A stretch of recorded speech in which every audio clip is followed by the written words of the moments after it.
Good evening, everyone. I have 6 o'clock. So if everybody's ready, I'd like to call the meeting to order. This is the City of Dexter City Council meeting of Monday, August 24th. If everybody could rise for the Pledge of Allegiance and join me, I'd appreciate it.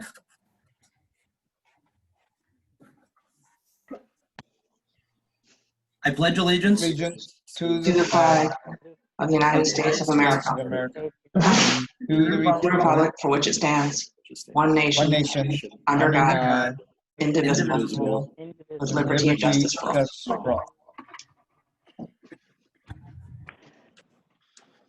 Justin, thanks for putting the flag up. Welcome. Ms. Jones, if you can hear me, can you please call the roll? Yes, I can hear you. Councilmember Bell, Present. Councilmember Cousins, Here. Councilmember Fisher. Did I get a hear? I didn't hear anything. I don't think so yet. Okay. Councilmember Knight, I don't see Julie either, Carol. okay. Councilmember Michelle's. I know he's muted. I He's see him. on mute. Okay. I'm here. Now he's available. Councilmember Smith. Here. Mayor Keough. Here. Student Rep Alex Gilbert. Here. And I know that Student Rep Bella Malik was not going to be with us this evening. Thank you, Ms. Jones. Okay. Okay, so we have a quorum then. We're missing 2, right? Is that what I got? Correct. Right Okay. at present, yes. Okay, at present, right. Okay. Item number C on the agenda is approval of the meeting minutes from our regular city council meeting on August 10th. I see Mr. Smith has his hand up. Thank you, Jim. Yes, I'll move to approve the minutes of August 10th, 2020. Second, Cousins. Okay, motion by Smith, second by Cousins. Thank you both. Mr. Smith, any comments? None tonight. Right, okay. I like your background, by the way, Jim. Thanks. Okay, Mr. Cousins, anything? Nope, not from my end. Thank you. Okay, other council members? Student reps, anybody see anything? Wait, I think I saw something, but I'm not entirely sure. All right. I was looking through it and I noticed that Miss Fisher was absent for the first 2 votes. However, that's not marked anywhere on the attendance. I'm not sure if that's supposed to be, but. Well, I'll tell you what, Alex, she was here when we took attendance. Then Okay. she went offline, and that's Right. why it says that in the vote. And then she came back on to finish the meeting. So that's, I tried to denote it that way anyhow, but that's the explanation. Yeah, I think the offline is okay, Carol. I think that makes sense. Yeah, and technically that's what, she's back I'm with glad, us. So. Alex, I'm glad you're paying attention to that. Thanks Yeah, for that's- checking in. Good catch, Alex. Good. Appreciate that. Okay, so seeing no changes in the minutes, Ms. Jones, please call the vote to accept the meeting minutes. Yes, my cheat sheet here. Smith, Yes. Cousins, Yes. Bell, Yes. Michelle, Yes. Keough. Yes. Okay, thank you. The minutes have been approved. Item D is prearranged participation, and we have none this evening. So we're down to item E, which is approval of the agenda. Jim Smith has his hand up. Jim? I move we approve tonight's agenda. Okay, moved by Smith, I'll second. second by Bell. Thank you both. Any discussion on the agenda? Okay, Ms. Jones, please call the vote to approve the agenda. Bell, Yes. Michelle, Yes. Cousins, Yes. Smith, Yes. Fisher, or excuse me, Keough. Yes. Thank you. Motion carries. The agenda is approved. We have no public hearings this evening. So we're down to item G, which is non-arranged participation. Let's see, it does look like we have members of the audience there. So if you would kindly use the raise hand button if you'd like to speak under non-arranged. Be happy to call on you. Each person is allowed to have 5 minutes. If you state your name and address. Justin, can you unmute Jamie Griffin, please? Welcome, Jamie. Hi, I just would like to get my video up if you give me 1 minute to do that. Sure.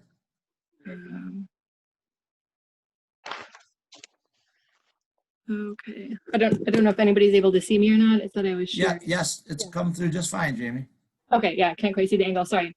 Hello, my name is Jamie Griffin and I live at 463 Preston Circle. I'm the treasurer of Dexter Citizens for Responsible Government. The group recently submitted petitions asking for the land sale ordinance authorizing the sale of 7651 Dan Hoey Road to Avalon Housing to be referred to the voters for their approval or rejection.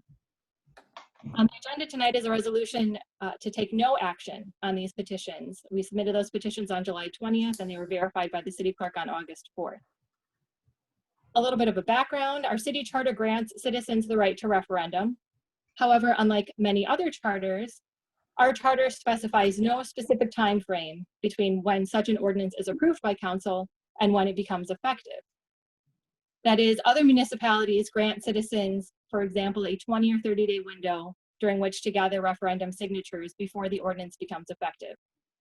Although we notified the city of our intent to circulate such petitions on May 28th, 2 days after you approved the ordinance became effective on June 3rd and the city closed on the land sale on June 5th. The resolution on the agenda tonight justifies your decision to take no action on the referendum petition because as a result of the closing of the land sale, the city no longer has it within its scope of powers to do anything with that land. Effectively, then, you are setting the precedent that citizens have 7 days to protest any ordinance via their right to referendum. In addition, as outlined in the document I shared with you all via email earlier today, I believe that with this resolution, you are reaffirming the following. You are willing to do no more and no less than is legally required of you to incorporate citizen input. The only public input you are willing to incorporate is that which supports your already made decisions. And conflicts of interest are of no consequence to you, even when they result in the precedent that city-owned land will be sold at a 33% discount, which in this case equates to more than $90,000 below the appraised value. Before you vote on this resolution tonight, please ask yourselves whether this is the sort of relationship you want to be establishing and perpetuating with the citizens you represent. If it's not, and if you want to actually foster a cooperative relationship defined by character and integrity, please find some other way to honor the trust your constituents have placed with you. Thank you. Thank you, Jamie. The next hand that I see raised in order, Justin, if you could recognize Ryan Henyard, please. Ryan, you should be unmuted now. Okay, can you guys hear me? I can. Hi, this is Ryan Hinyard, 3577 Shaw Court. I'm calling, I'm videoing in, I guess, today to talk about the proposed resolution. I honestly feel like this just feels really vindictive from the part of, from the folks who've been pushing this agenda against the Avalon housing development. I think that the ballot language that's been introduced has been really deceitful.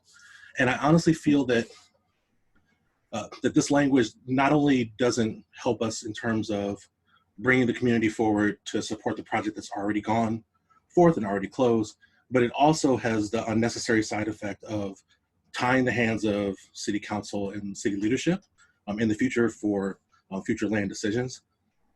I've said before frequently that council has been more than upfront and more than transparent about all of its doings in this process. I and other citizens have been watching along for what feels like about 2 years now.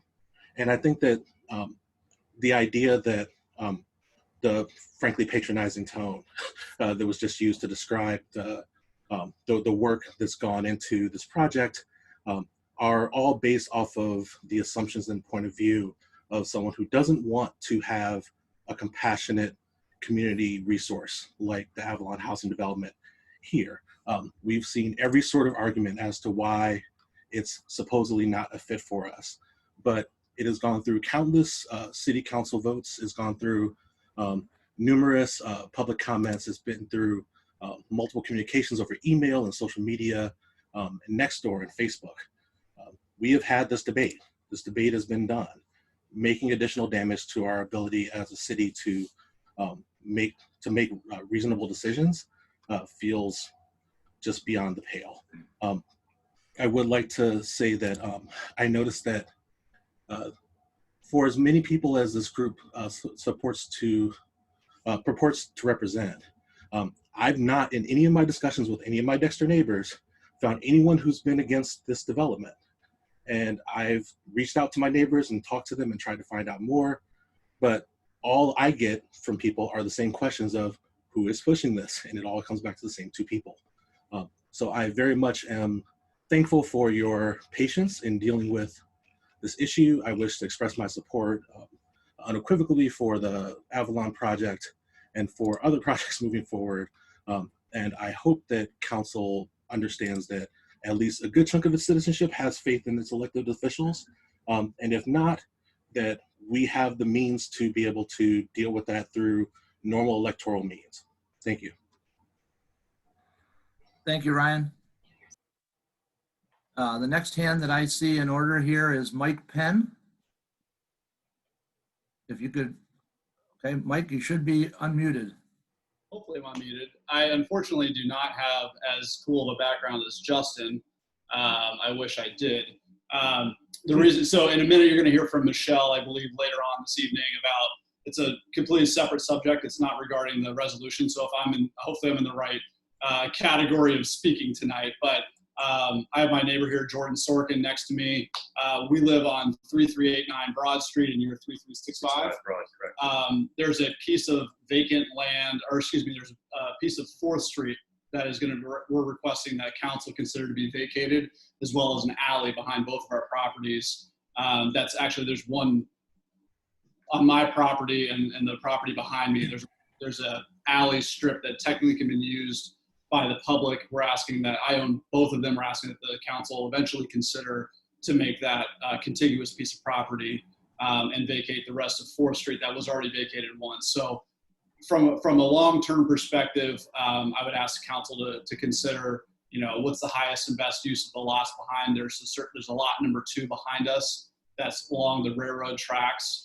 We're trying to look at the highest and best use of that, what the hard costs and soft costs are for engineering to bring any sort of development up behind it, as well as, like, again, with, we have a lot of young kids along this street. So at any rate, from that perspective, that's the reason we just want to kind of speak up and put a face with the name a little bit. And Jordan can speak. And good to see many of you folks again. Sean, it's been a minute since I've seen you. Good to see you again.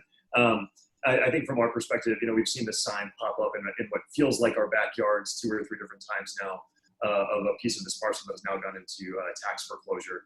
And the sign sort of pops up seasonally. And I think from our perspective, we want to figure out, to Mike's point, what is our ability to figure out what was in our power or the city's power to put this land to good use or best use with the best interest of both the city and our families at heart. It seems like it's a relatively inaccessible piece of land that needs a serious amount of work and grading to be habitable in the first place. Not to mention, obviously, the hard engineering and soft engineering costs that would go into that as we consider it. So something, again, we wanted to lobby for the committee's consideration and ongoing discussion. But thank you for having us. Yeah, thank you. Thank you. Carol, did you get both their addresses okay? I'll listen to the tape and make sure I got it. Okay, 3389 Broad for Mike, and I'm 3365 Broad. Correct. Okay, I've got it now. Thanks, Carol. Thanks for repeating it. Good to see you both. Thanks for calling in. Thanks, Sean. Next up for public comment this evening under non-arranged is Wendy Carty-Saxton. Justin, if you could unmute her, please.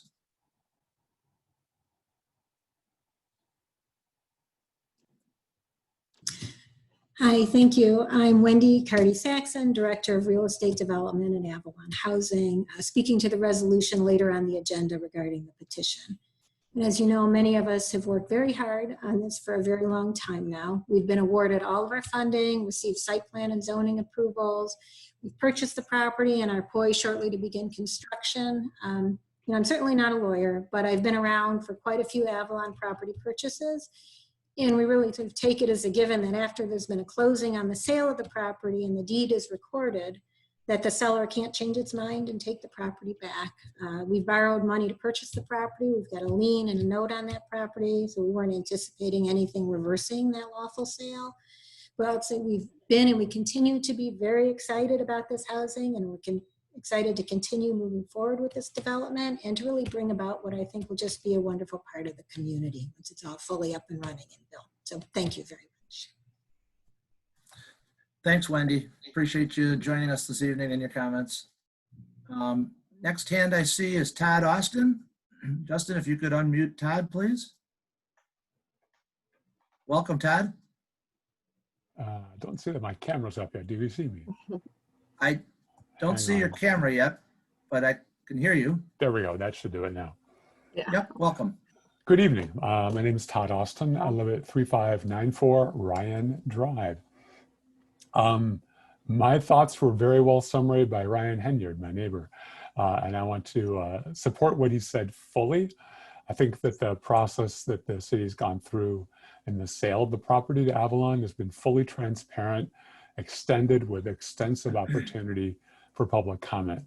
I have zero interest in engaging in a sort of nitpicking direct democracy, holding public referenda on the decisions of council. I vote for council members who I think will do a good job. And as Ryan said, there is an established electoral process for finding other people if we're not satisfied with the work that they're doing. And that's all I have to say. Thank you. Thanks, Todd. Alex, I see you have your hand up. Yes, I had a question for council. Is it possible that Ms. Griffin's letter that was sent to the rest of council to be forwarded to me, please? Sure. Thank you.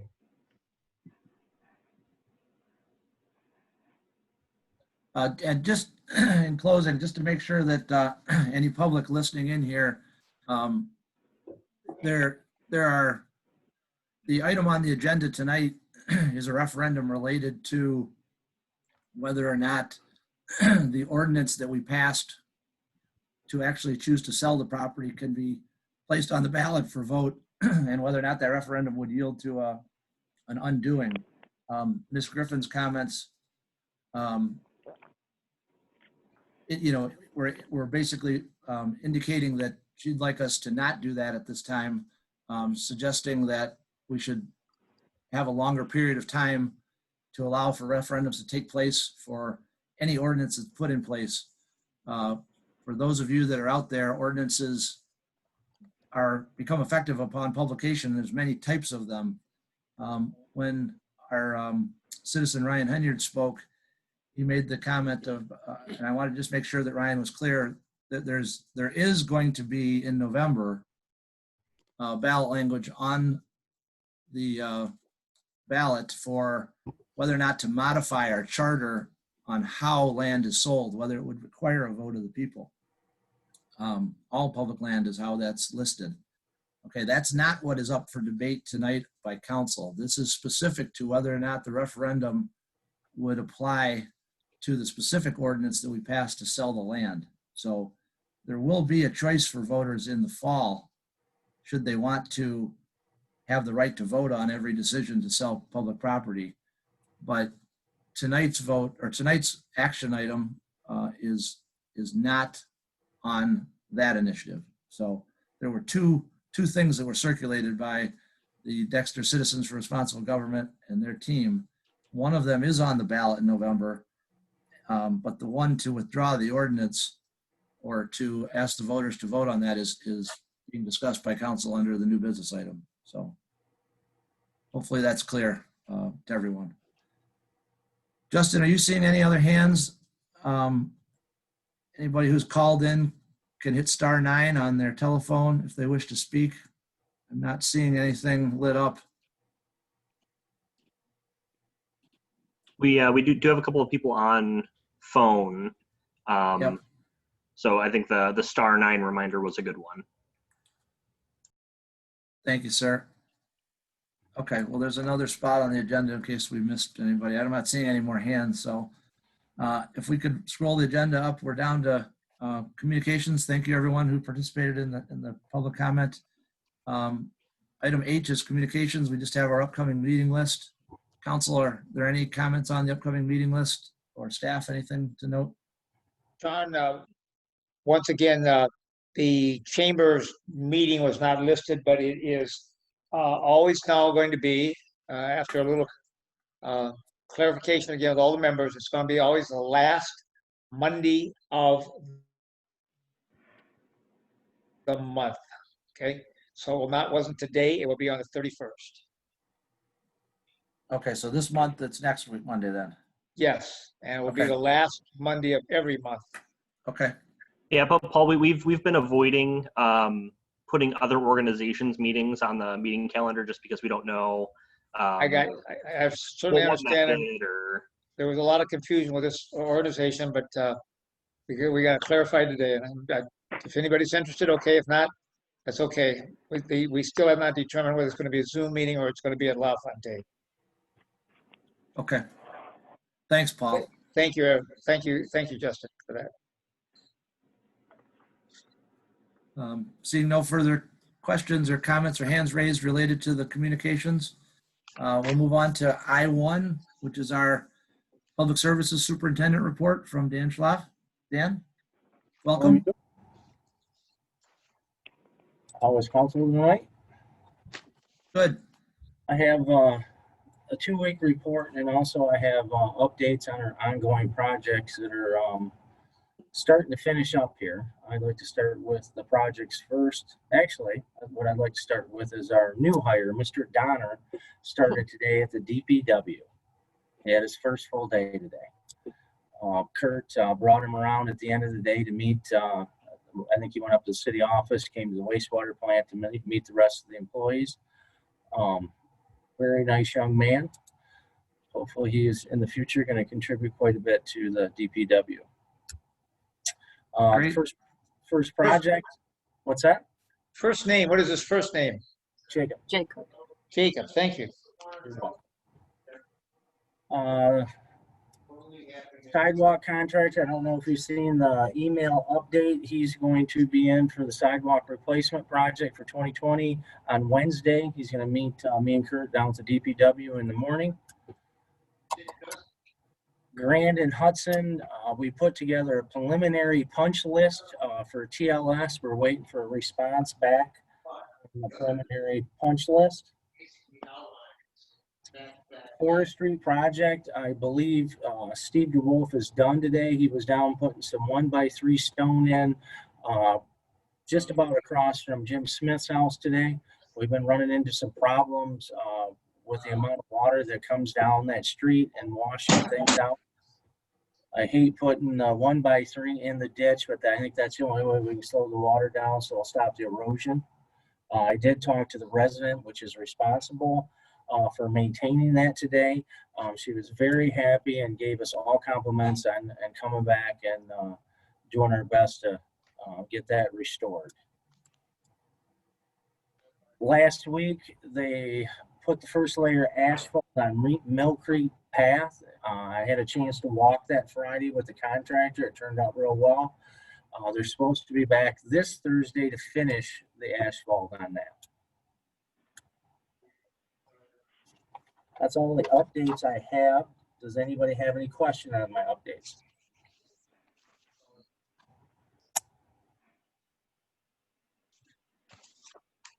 I'm not seeing any hands, Dan.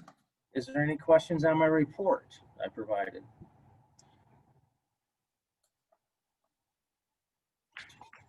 I'm not seeing that either. I think your report is very thorough. Thank you very much. Have a nice evening. Dan, thanks for your good work and the team's good work. Appreciate it. Thanks. I have a question that's not related to the report or to the updates. Okay. Zach's hand is up. Go ahead, Zach.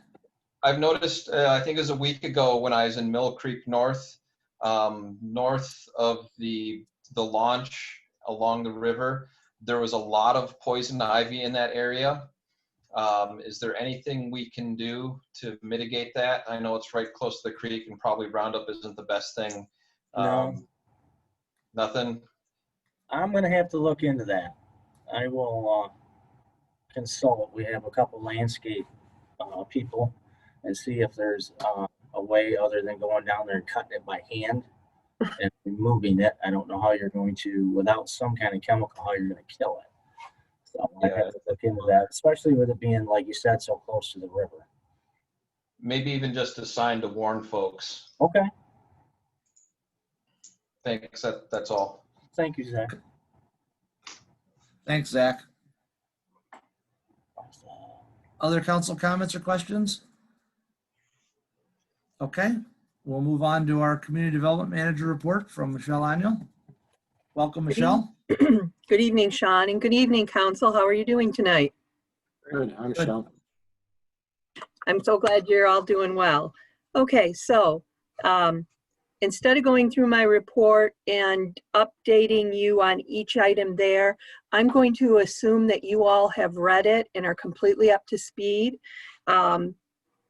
So in regard to the social districts, there were 3 options presented.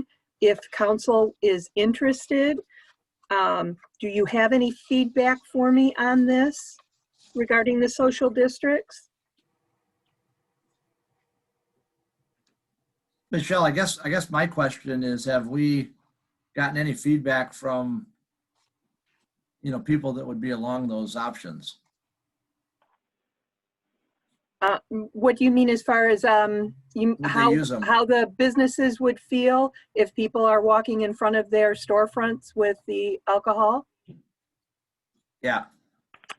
No, I know that I have spoken with the 3 eligible or potentially eligible entities, but we certainly can ask the businesses how they feel about it. Excuse me. We have a pretty, what's the word I'm looking for? A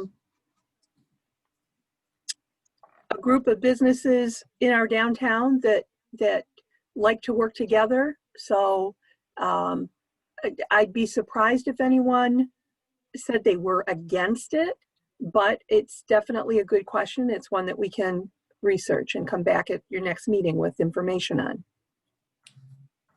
Okay, thanks. I just wondered if you'd had any conversation with them. How would you sign this, or how would you make it obvious what that area is? What's your thoughts there? So I haven't done a deep dive into coming up with the who, what, when, where, why, and how of every aspect.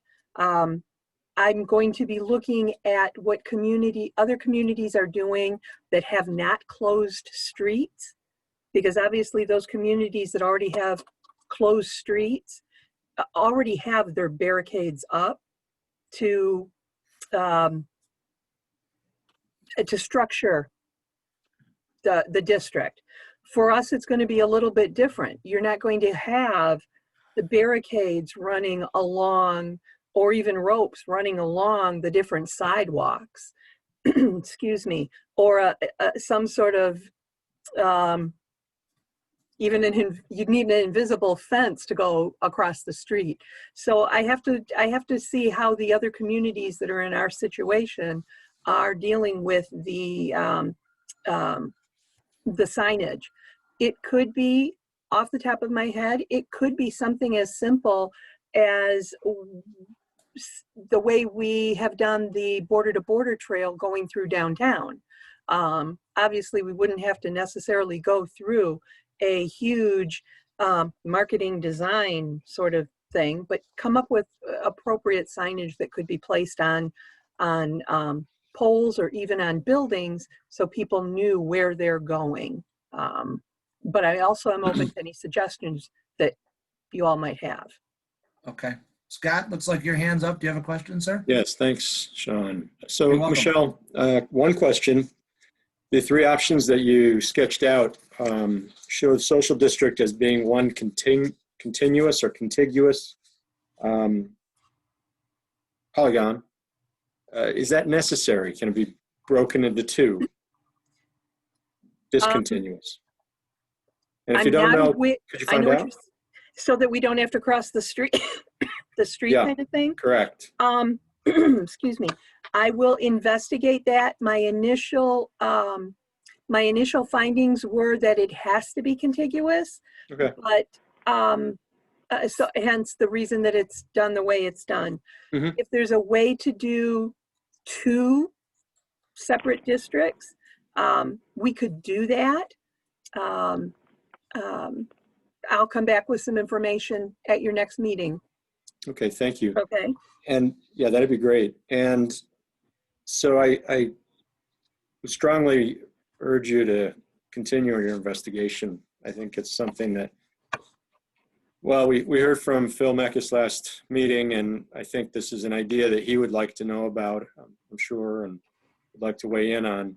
And the level of interest from the 3 merchants that you identified in your report could inform what the shape of the social district looks like. And the other aspect of it that you may not have looked into yet, but I think we're going to need to consider is access management. So I presume whatever this district, whether it's a parking lot between Dairy Queen and the Grotto or part of Alpine Street, is going to be closed off with barricades to prevent vehicles from entering.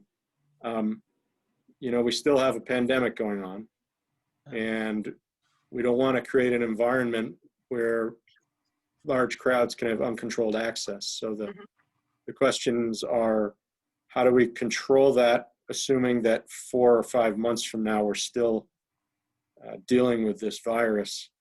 And also, who is going to be responsible for controlling those crowds and that access? I think those are important considerations, particularly since, you know, obviously we just missed Dexter days because of that very concern. And we don't want to. You bring up 2 very good points. Courtney and I have talked a little bit, very little, about the whole access management, you know, closing of Alpine, excuse me, as well as that parking lot. Excuse me. As far as the control of crowds, it is going to fall on the city, just like the maintenance of the area and signage would fall under the city's purview or responsibility, I should say. And there is going to have to be some evidence of law enforcement. Now, that doesn't mean that there has to be a policeman set out there 24/7, but our local sheriff, as part of their route, may have to come by a little more frequently than they normally would. But again, that's also a conversation to have with the sheriff's department, so that you all have a level of comfort.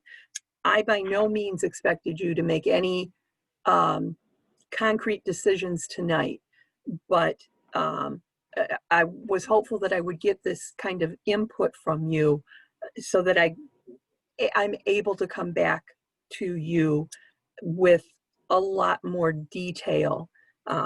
It didn't seem to be the thing to do just out the gate with all of the details I thought you might want or need. That's why you've just got just the districts looked at for today. Jim Smith, you have your hand up? Actually, I had one more. While I have the floor, I have one more question for Michelle. Sorry, Scott. Continue. No, that's okay. Would the barricading of the off-street district areas, say the parking lot or Alpine Street, have to be permanent? Or could it be done, for example, on weekends only? That's another good question. I think when you set the district, this is off the top, when you set the district, it's there for the time period that you establish. I will certainly look into that though, because it does, it's a good question. All right, thanks. I'm done. Sorry, Scott. Thank you. Jim, you're up next, please. One of the questions I had, and you just mentioned it, Michelle, was the timeline. Uh-huh. Are you approaching us with some type of timeline in mind? Or is it going to be another 60-day thing? I have not even gotten into that. Off the top of my head, what I kind of see with my mind's eye is when you get to a point where you're comfortable making a decision, and if that is an affirmative decision that you want to move forward, we would probably come back to you with a draft emergency ordinance to make this happen. And then it would be in 60-day intervals. Excuse me. Since your current emergency order extension ends the 21st or the 24th of October, we've got some time to really vet the details here. But I certainly also don't want to take it right down to the last minute. If this is, I'm hopeful that within the next meeting, I will have covered enough and provided enough information that you're able to determine if one, this is something you want to go forward with, and two, provide the last little bit of detail that staff needs to come up with the emergency order or emergency ordinance for you to look at. Does that help, Jim? Yeah, just looking at the options, I think we should do the minimal amount. I don't really think there should be any right on the main street. For over by the pub, I think they should be talking to their neighbor, owns the property where Kai, Jen, and the other businesses are there, and look into maybe working out something to do part of that parking lot. I don't think it belongs right on the main sidewalks of downtown. I'm concerned about the parking area being gone between Beer Grotto and the Dairy Queen. I don't know how late the Dairy Queen will operate this year, but I also concerned that that parking lot's used quite a bit by seniors because a lot of times they are concerned about parking on Main Street where they have to back out into the traffic. So I think that's something, and we have handicap spaces in that parking lot that if that's completely blocked off, then I think we have to look at where we can accommodate them again, and something that maybe, doesn't have to entail backing out into the traffic. So that's some of my concern there. Thank you. Thank you. Thanks, Jim. Sure. Are there other council comments on that part of Michelle's report? Zach's got his hand up. Yep. Zach? I would say as long as we can make it okay by Dairy Queen, I'm not concerned about closing that parking lot. We ought to figure out how to make the extra handicap spacing on Main there. And my recollection is from the social districts that they have to serve at least 2 establishments. So it kind of does have to go across Main Street, if my memory serves correctly. For Alpine, and it sounds like you've already talked about this, but make sure we know how to sign it as a dead end now and that the fire chief is happy.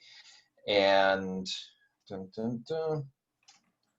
those are my thoughts. Oh, one other thing is that to throw in there is, even though it may not be part of a social district, emergency ordinance ought to consider allowing administrative approval for outdoor seating for the alcohol. So for example, Aubrey's decided they want to do it in the parking lot behind their building or the pub behind their building, that we make sure we have legal framework to do that. That's all. Thanks, Thanks, Zach. Zach. I can, if I can just follow up on two of the things that Zach said. The at least two contiguous businesses, the sidewalk and the crossing of Main Street acts as the connective tissue, if you will, to either social district. So the contiguousness doesn't need to be two side-by-side businesses or even two businesses on the same side of the street. My initial reading of the act, I thought they had to be either side-by-side or on the same side of the street. And in excuse me, talking with other communities who have put this in place, it's very clear.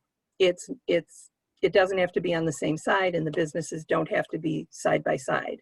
Your district on sidewalks and crossing roads is what provides the contiguousness, if you will. But the question and point is a good one, Zach. As far as the outdoor seating for Aubrey's behind, excuse me, behind Monument Park building, that is something I did ask their general manager about, and it's not something that they would pursue for a couple of reasons. That is the area closest to their kitchen, and it's also the area where the staff and people who are sitting in the restaurant go to have their smoke breaks. So it was not something he was interested in. But again, a good question. Excuse me. Okay, Michelle. Let's see. I'm looking to see if there was anything else, excuse me, in my report. Please make sure that you guys keep up to date on the short-term rental ordinance. There is the public hearing at the Planning Commission in September. If this goes through and they recommend approval, it will come to you within about 30 days. And it will really be helpful if you all are up to speed. And if you've got any questions, I respectfully ask, don't wait till the last minute. Let Mike and I know what your questions are as soon as you have them. And that would be really appreciated. Excuse me. If you've got any questions regarding the road and alley vacation request, feel free to send them to me in an email or Courtney. I know we've got a short meeting tonight, so I'm trying not to take a whole lot of time. The other update for you is staff received an email, well, first a phone call and then a written request for accessory dwelling units to be allowed in town. The resident that lives in the big brick house on the hill on Broad Street, I don't know if many of you know, but her husband has brain cancer. She's a doctor, if I remember right, out at U of M. They have two small children. Her mother has relocated from Washington State to help the family out. But she also is having her own difficulties financially. Things are more expensive here than they are in Washington State. So she has a place in Saline, but it would be helpful for her and her daughter's family if we allowed accessory dwelling units, either a unit above a detached garage or a unit by itself. So I talked to Megan today, our planning consultant who's doing our zoning ordinance update, and our thoughts are that we go to the Planning Commission, explain the situation, and ask if this is something that they want to fast track, like we did with the short-term rentals, or do they just want to deal with the accessory dwelling unit issue as part of the zoning ordinance update? I hope that quick explanation was clear. Let me know if you've got any questions. Michelle, I've got some, but I'll ask them offline. Okay, thanks, Sean. And that's it for my updates today.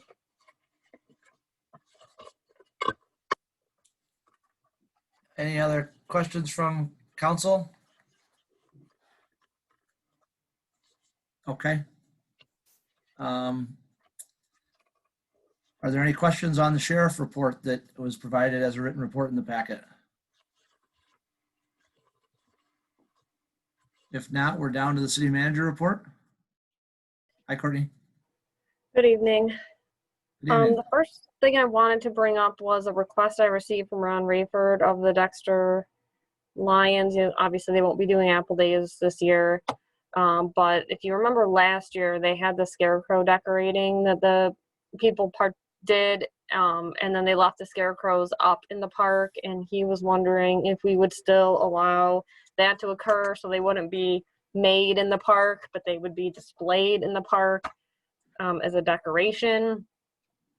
So I wasn't sure if council would be okay with that. I mean, I didn't think it was a problem, but you know, it's just decoration. It's not.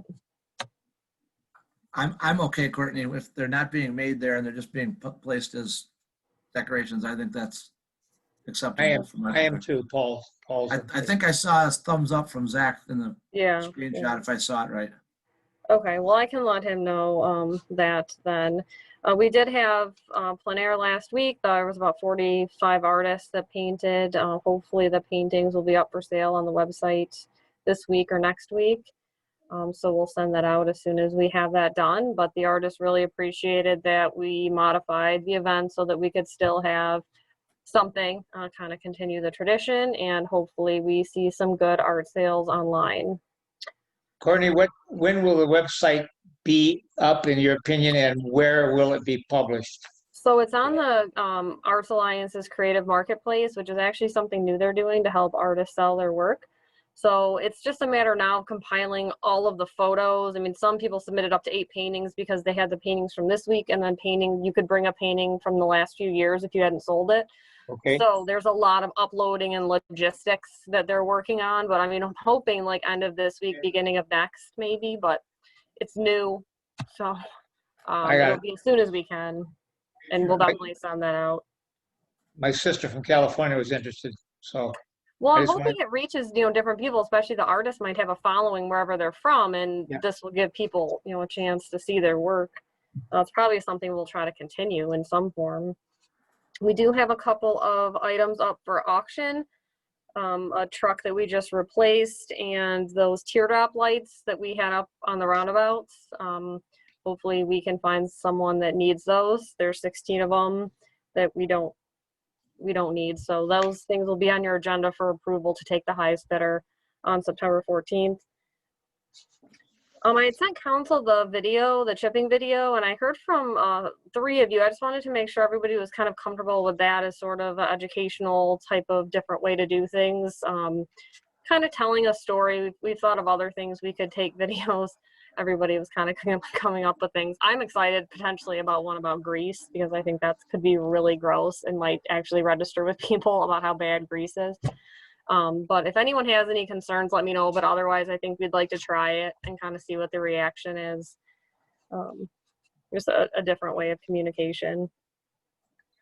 We have had really good luck with getting people to respond about the November election. So we've had people asking about their voter registration, about absentee ballots. So we really appreciate everybody who has dealt with that so early. And we just encourage anyone with any questions about the election to let us know. It's a little unfortunate because some people are so worried about things, you know, that they really don't need to worry about because there's just so much rhetoric about it. But, you know, we're happy to answer any questions and you know, help everyone to not be worried about the process and what happens to their ballot here in Dexter. One COVID note, I don't know how many of you follow Washtenaw County's case reporting for COVID. It's, I forget the website, but it's very easy to find on Washtenaw County Health Department's website. So right now, as of today, we've had 84 total cases, which doesn't seem like a lot, but when you realize that 10.5% of those happened since Friday, or had been reported since Friday. Actually over like 8 of them were reported. We had 13 in the previous 2 weeks that were reported. So there definitely is still situations where I think, you know, spread is occurring, and they might not be great numbers, but it is high from a percentage standpoint that, you know, we've only had 84 cases this whole time. And, you know, like 25 of them have been within the last few weeks. So we just want to make sure that everybody's continuing to be vigilant and avoiding gatherings. That seems to be, I just read an article, there just popped up an article about the Chelsea schools and the health department saying that they've had problems with gatherings, and that could potentially delay their ability for the kids to go back to school in person, which I know has already been delayed. So just something to watch if you guys aren't following that site. It's worth checking in on every once in a while because they have really good data. You know, I think it was 60% of the cases in the last 2 weeks were people under the age of 30. So that's definitely the age group that's provided the most cases in Washtenaw lately. 3rd Street, there's a memo from OHM and Marcus is online. If anyone has any questions on the 3rd Street project, staff's done a great job meeting with the impacted parties. We have some follow-up to do on that. The design plans for the GI meeting, I believe, will be submitted shortly if they haven't been already. I know that our environmental permits have been submitted. So if anybody has any, you know, thoughts or questions, you know, please feel free to pass those along, but we're trying to get that ready so that we can have a bid opening in February or March, and then a July construction start is the goal next fiscal year. Sounds good. Good updates. Are there questions for Courtney? Wait, I don't have Zach's window up. Is he waving his hand? Nope. Okay. I'm not seeing any questions. Courtney, I didn't mean to interrupt you. You still got more for us? No, I don't think so. I did talk to Scott Montel about DTE, so we're hoping to get that completed here soon to finish up the land swap. We did make our 3rd payment to them out of 5, so we're getting close there. Yeah, I don't see anything else. I think that's my list. Okay. All right, we'll move on to my report. Very short in the packet, and I just want to wish everybody a happy Labor Day. It's hard to believe that when we meet next, it'll be early September. Anyway, I hope everybody enjoys the rest of their summer and has a good week and a good Labor Day. So that's all I have for tonight, unless anybody has any questions for me.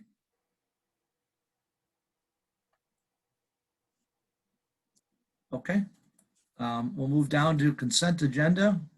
Usually Donna does a good job of leading us off here. We'll need a pinch hitter for this meeting to get the consent agenda rolling. Don't forget Paul's report. Oh, I'm sorry, Paul. I skipped. Yep, Paul. Thank you. Nothing but thank you for reminding Jim reminding us that it's still important to remind us what the rules are. But thank you very much. Okay, thank you. Scott, I see your hand is up. I'll make the motion to approve the consent agenda. Jim, your hand is up also? Yep, I'll support that motion. Okay, motion by Bell, second by Smith. Ms. Jones, if you could call the vote to approve the consent agenda, please. Yes. Smith? Yes. Cousins? Yes. Michelle? Yes. Bell? Yes. Keo? Yes. Actually, could I change mine to abstain? I forgot there's the Carlisle Wortman bill on there. Okay, yeah, no problem. I was surprised you were voting. Yeah, I was scrolling ahead already on the packet. Gotcha. Very good. Okay, so that motion passes 4-0 then, officially with 1 abstain. We have no old business this evening, and we're down to item L1, which is the one item of new business, which is consideration of a resolution regarding the submitted petitions seeking repeal or referendum of ordinance number 2020-04, the land sale ordinance for a portion of 7651 Dan Hoy Road. Paul will make the motion as printed on pages 56 57 and actually on page 58. Okay, motion by Cousins. Scott, you have your hand up. Support it. Second by Mr. Bell. Can I make the one adjustment? Sure, Courtney, remind us what that is or needed. Just for Paul and Scott. So one thing we need to add, it's just basically 4 words in the very first paragraph. It should read, the sale would be to Avalon or its affiliated assignee, which was the language from the purchase agreement. That's on the first whereas? Yeah. Yeah, it would just be Avalon or its affiliated assignee, and then Avalon in parentheses, and then we can use Avalon the rest of the memo or the rest of the resolution. So that was just a clarification. Okay, is that acceptable, Mr. Cousins and Mr. Bell? Yes, it is. Absolutely. Okay. Council comments or questions? Zach, I see your hands up, please. Yep. I would Thank you. offer a couple of amendments to this just for clarity. So I'll read them slowly so folks can get them and then describe where. So this would be a new paragraph towards the end of the whereases. It would read, whereas ordinance number 2020-24 was administrative in nature. And that one is important. This other one is a bit of cherry on the top. Whereas administrative ordinances are not eligible for repeal via referendum. So the first one, determining that it's administrative in nature, I believe that's important to include for consistency with the Attorney General Opinion 6384, which was opining on whether or not citizen referendum could take place for City of Muskegon. This was back in '86 when Frank Kelly was the Attorney General. And he said that if the council determines it's administrative, then the case law is that no, it's not available to for referendum. And that's basically reiterating whereas administrative ordinances. We kind of touch on that on state law provides there's no right to a referendum in this instance. But for those folks who were passionate about this and are going to want to say, well, why the heck not, aside from the properties already sold, I think it'd be valuable to include that piece of information for them.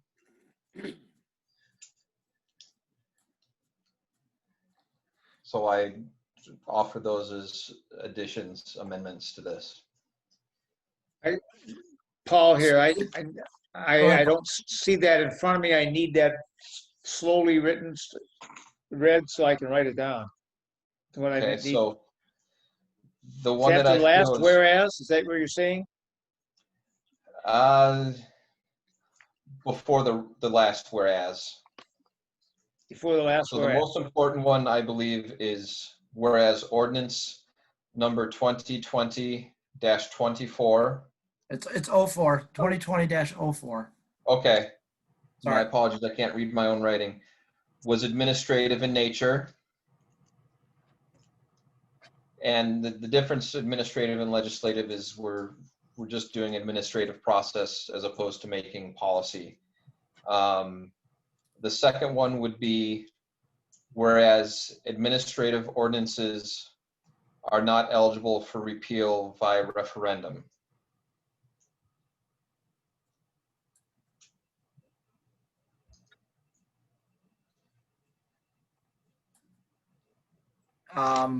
So let me just make sure I'm following. Courtney, when we asked you to put this together, and I know you worked with Scott, you and Scott agree with those 2 additions? It was actually Justin and Scott. I know that. Whatever. Yeah, that's okay. Yeah, I mean, Scott is on the call, so we can ask him his opinion if he's okay with adding those 2 whereases. And he's unmuted. I'm unmuted. Watch out. Uh-oh. No, that Councilmember Michelle's makes an excellent point. It is true that city council actions that are administrative in nature are in fact not subject for referendum. And there's some good case law out there. And it's clear that the purchase of property is considered administrative because it was not since it was never, there's no cases that are directly on point regarding the sale of property being administrative. I think Justin and I left that out of the resolution, although I think that the suggestion is certainly accurate and certainly appropriate to be included. If there were to be litigation over this issue, obviously that component, that aspect would be brought out regardless of whether or not it's in the referendum, or I'm sorry, regardless of whether or not it's in the resolution, but it's certainly an appropriate addition. Okay, thank you. Is he, Sean Paul, are you talking about both of the whereases or just the first one? Well, I don't have them in front of me they both sounded related to me, Paul. Well, they did, but I'm asking the counselor, I guess. Oh, sure. Both of them, I think it would be useful to include them both because I think Council Member Michelle's is, like I said, making the general observation that the sale of the property is administrative in nature, and then the second shoe dropping there is that administrative ordinances are not eligible for the referendum. So I would include them both if you're going to include them at all. Okay. With that explanation, then I will second Zach's addition to the referendum. Okay, so we have a motion by Michelle's to add, and I'm going to have Zach read them both one more time just to make sure that we give Justin and Carol and everybody a chance to write them down. And then it's seconded by Cousins to add those two whereases to the current resolution that's on the table. So we're discussing an amendment to what's in the packet. Zach, could you read them one more time, please, sir? Yep, so the first additional whereas would be, whereas ordinance number 2020-04 was administrative in nature. Okay. The second is, whereas administrative ordinances are not eligible for repeal via referendum.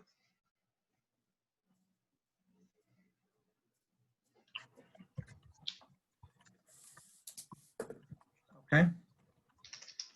You heard those again, Scott and Justin? Everybody understands what we're adding? Yes. Okay, I see Scott's nodding. Council, everybody's clear on what's been proposed as an amendment? Yes. Okay, is there any discussion on the amendment? Okay, seeing none, Ms. Jones, please call the vote to approve the amendment to what's in the packet. Smith, Yes. Bell, Yes. Cousins, Yes. Michelle, Yes. Keo. Yes. Motion carries. Okay, so now the main motion, which was made by Cousins, seconded by Bell, has been amended to include those two whereases. So we're focused on the resolution on page 56, 57, and 58, plus the two whereases. Hey, Sean, Yes, sir. that also includes Courtney's change that she put out there too. Yes, you're right, which correct. Thanks, Jim, for reminding me of that. Yep. That was added by friendly amendment agreeing from Paul and Scott. Right. Is there other discussion on this or anything from staff or Justin or? Okay, seeing none, Ms. Jones, if you'd please call the vote. Okay. Bell, Yes. Cousins, Yes. Fisher, Smith, Yes. Michelle, Yes. Keo. Yes. Okay, thank you. Motion carries. We're now down to council comments. I'll go in order on the participants list here. Mr. Smith, please. Nothing more tonight. Okay, Mr. Cousins? Well, yeah, on the 1st of September, I'll be another year older. It doesn't make any difference how old that is, but it is another year older. But more importantly than that, 2 days after that, on the 3rd of September, 1960, my wife and I were married, and we will have celebrated our 60th anniversary. Congratulations. I don't know how long Congratulations, Paul. why she put up with me that long, but she did. None of us do. I know. Wow. Very good, Paul. Awesome. Tell Pat congrats as well. I will. Thank you. Anything else, Paul? That's it. Okay, that's a lot. Very good. Scott, you're up No. next, sir. Nothing tonight. Thank you. Okay, Alex? None, thank you. Okay, Zach? As brought up, our charter doesn't have a limit for how long one can appeal policy ordinance, and I think that's something we ought to look to, because if someone wants to come in a year after we've adopted something, that could be a bit tricky. So folks who write things down that we might want to look at, please write that down. I'm going to throw another spaghetti ball out on the wall, this one.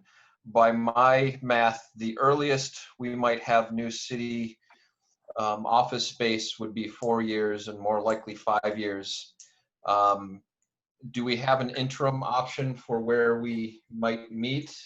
And I suppose I'm going to lead that by saying I've noticed that there is commercial space in the Dexter Crossing strip mall of around 3,000 square feet at only $9 a square foot.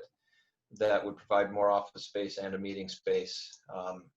So I think we ought to look at that as a 4 to 5 year temporary solution. That's it. Okay. Thank you for both those comments. I think I've covered the council comments, so I'm down to non-arranged participation. Justin, help me if you see any. Again, those of you calling in, *9 on your cell phone will help us know you want to speak. I have a hand, Brent Griffin, please.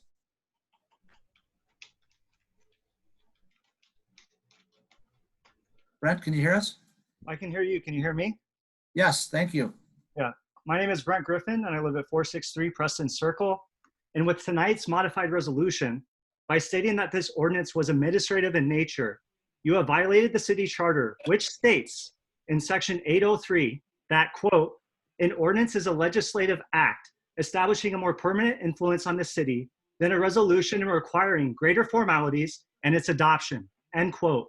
That is, all ordinances are legislative and thus eligible for referendum. Thank you. Thank you, Brent. Are there others? I see a hand up, a 424-0002 number.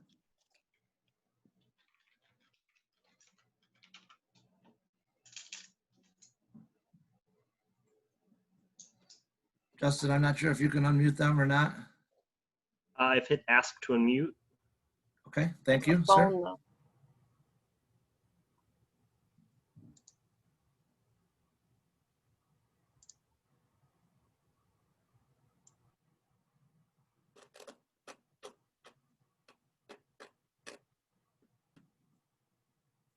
I'm not sure. Do you see others? I can come back to this person if there's another hand. Do you see anything else?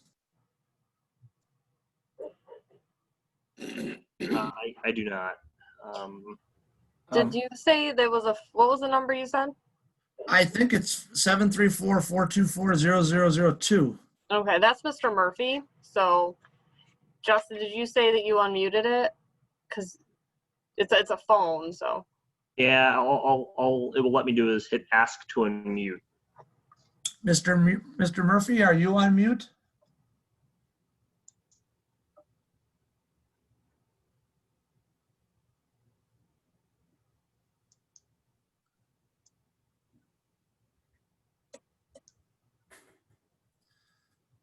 I'm not sure what to do other than allow a little bit of time and then potentially move on if he doesn't, we don't hear him.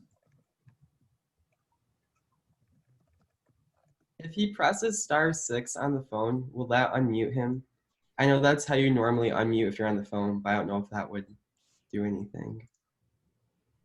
Mr. Murphy, if you heard that comment, if you press *6, we think it'll unmute you.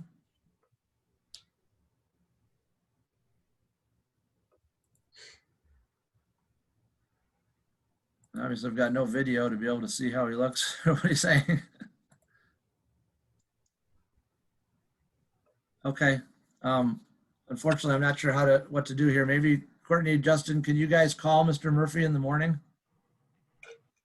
Or somehow reach out to him so that we can. I'm going to try something. I'm going to try muting everyone and then unmuting everyone. Let me see if that works.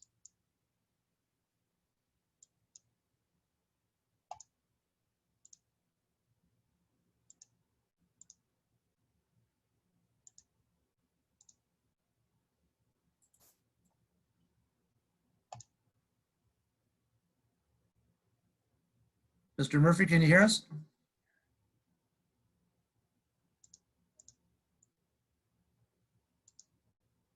Okay, I think the best course of action is to try and reach out to Mr. Murphy in the morning. I'm not, oh, wait, no, he's off.